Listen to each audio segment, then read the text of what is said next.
Hi, my name is Scott Hippus, and the company I chose to do for this project was the Enron Corporation. A little bit about the company is that Enron is a natural gas and electric company. It was established by Kenneth Lay in 1985 from the merger of two different companies, Internorth and Houston Natural Gas. Enron rose up to its high as number 7 on Fortune magazine's list of the top 500 U.S. companies.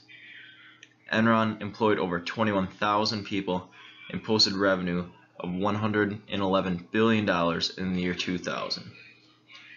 In 1999, Enron launched their Internet Online Enron website.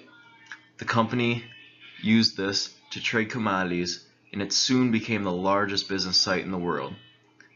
Around 90% of Enron's income came from trades that occurred online on their website.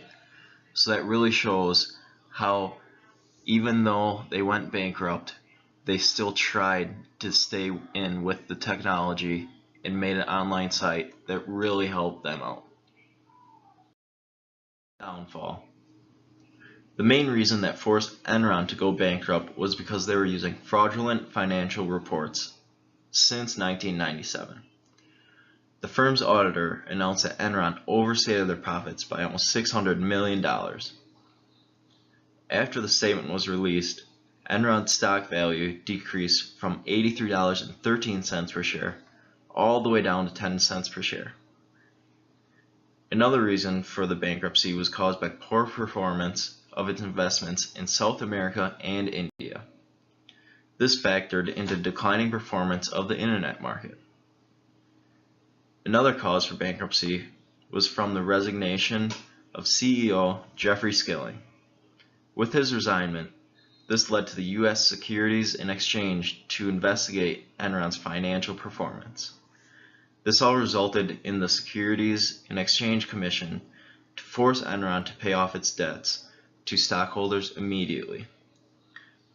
After that, Enron officially announced bankruptcy, and this was just the start of the collapse to the largest energy company in North America. As we know, myopia is a lack of foresight, which obviously led to the fall of Enron. My favorite quote from Levitt's Marketing Myopia was this: "The failure is at the top. The executives responsible for it in the last analysis are those who deal with broad aims and policies." This clearly relates directly to Enron, as the CEO and other top executives knew about the fraudulent financial reports. This is why this quote relates so well to Enron, because the people on top knew about all these things happening within the company. They could have easily stopped them, and because they didn't, Enron is no longer a company. After researching this topic, one thing clearly stands out to me on what I would have suggested for Enron to do: use correct financial reports. Enron failed because their accounting and business practices were fraudulent. As Enron grew, it kept forming partnerships, which they used those partnerships to cover up and make it look like they were doing way better than they actually were. If I would have been able to give suggestions to Enron, I definitely would have told them to use proper financial statements, because they could have avoided all of this, and now that they didn't, their company doesn't exist anymore.